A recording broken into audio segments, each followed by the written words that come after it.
what's up everyone? First, I want to say thank you so much for taking the time out of your day to check out my page. Now, whether you're coming here and you know me from my Dragon Ball Z stuff,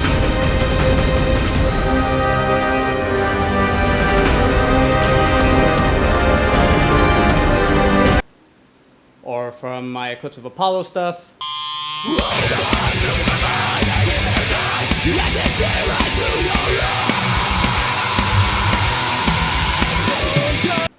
or I happen to be a happy accident and I just happen to fill you in with what I do. Either way, thank you so much for taking the time to, just to check out what I do. Just so you guys know a little bit about me, I am a working man, and on my days that I have free is when I try to do all the music that I need to get done. And there is a way that you guys can help me out, and that's by checking out my Patreon. Won't go into that. You can check out the video at the description somewhere, whatever.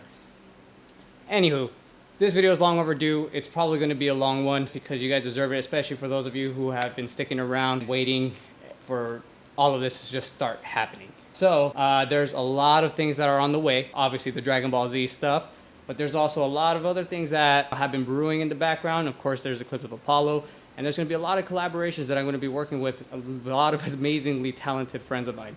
But yeah, guys, stick around. It's going to be really an amazing year. But yeah, let's just get down to business. So one of the things that I'm trying to do, and I'm going to try to do this on a hopefully weekly basis, is release a video every week, kind of updating you guys with what I'm doing musically in the background. Like I said, there's not really much that I can show you per se, but at least I'm going to try to record and document everything that I'm doing and just kind of give you guys like the best of that week and try to just give you guys something. All right, guys. So yeah, one of the other things I'm trying to get done is I still haven't decided on a name.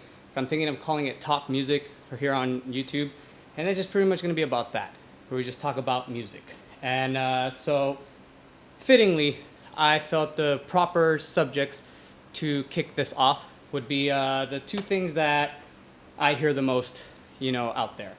One, how do I go about learning music or learning music theory? The other one is about people who say that learning music theory actually gets in your way from writing music. So here it goes. I have no idea how to start this, so I'm just gonna start opening my mouth and hope for the best.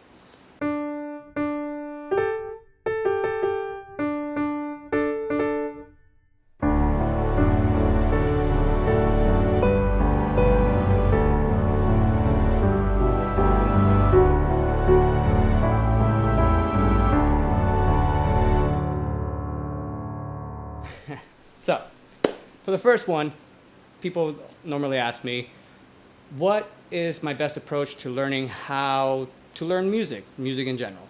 Throughout my years, I've kind of come to realize that it's typically the older the people are, the harder time they have grasping the basics of music. Now, one day I kind of had like a little mini revelation where I realized it's not really our fault.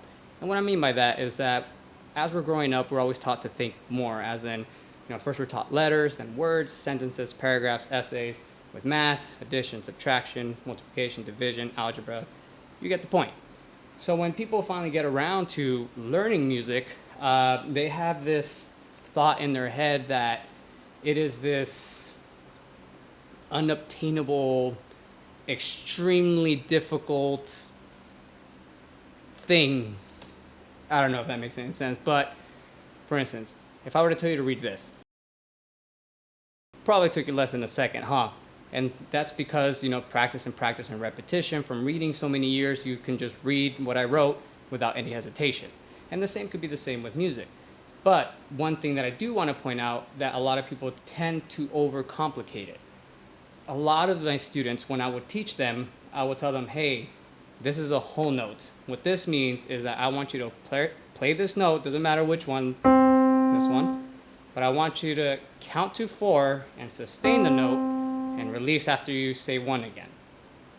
And it's as simple as 1, 2, 3, 4, release. And for some reason, a lot of people think that there's more to it, but in reality, there isn't. Now, please keep in mind, I am referring to the basics of music.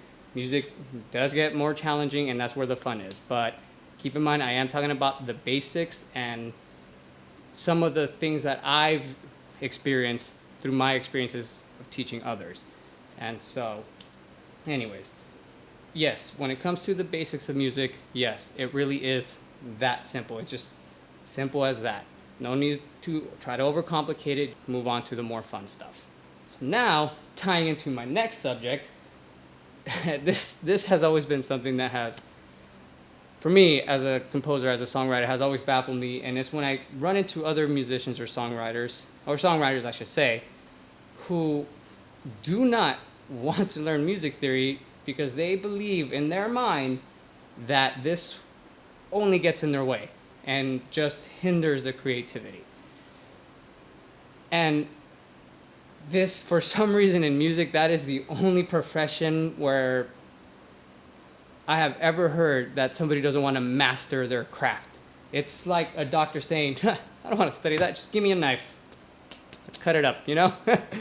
But, you know, just because you know the rules of something, just how an artist knows that if you combine red and blue, you get, what, purple? Does that make them less of an artist? No. Just because they know the formulas, they know the foundation, doesn't make a songwriter or an artist any less of a good songwriter. It's just another tool, another weapon to have in your back pocket. For instance, there was a song idea that I had for one of the collaborations that I mentioned earlier. And I was like, you know what, screw it. I always play, you know, in minor. Ooh, dark, right? But I was like, you know what, let me change it up a bit. Let's do major. Nice and happy. Cool. So the only thought process that went through my mind, theory-wise, is that I said, I'm gonna start there, that's G, okay, I have one sharp, so avoid an F natural. And that's as much theory as went through my head. And then I just started playing this.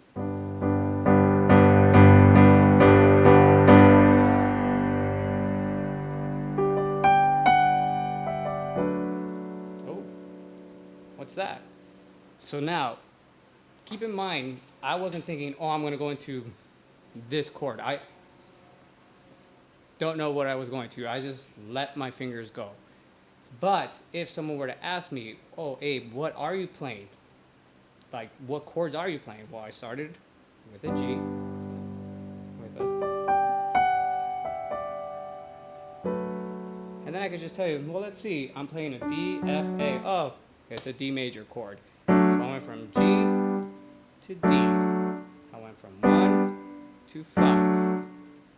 So see, I'm able to then explain theoretically what it is that I am doing. So when I am speaking with other musicians, I could be like, hey man, I just went from a 1 to a 5. And they'll know what I mean if I'm trying to have them improvise or whatever. You know, so knowing theory is only something that can help you more than anything. This pretty much wraps it up for this week's video. If you found any of this useful, or if you liked anything or have any suggestions, please leave it in the comments below. Please don't forget to like, subscribe. And next week I got planned something about negative harmony. So that's some pretty advanced music theory stuff.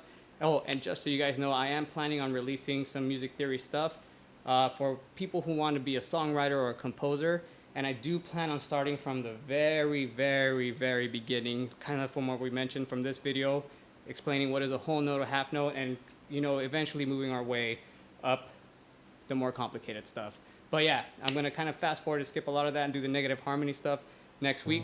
For those of you guys who know the theory, and for those of you guys who are interested, you guys can kind of see what you're about to get yourselves into. But other than that, thank you so much again, guys, for your time, and see you guys next time.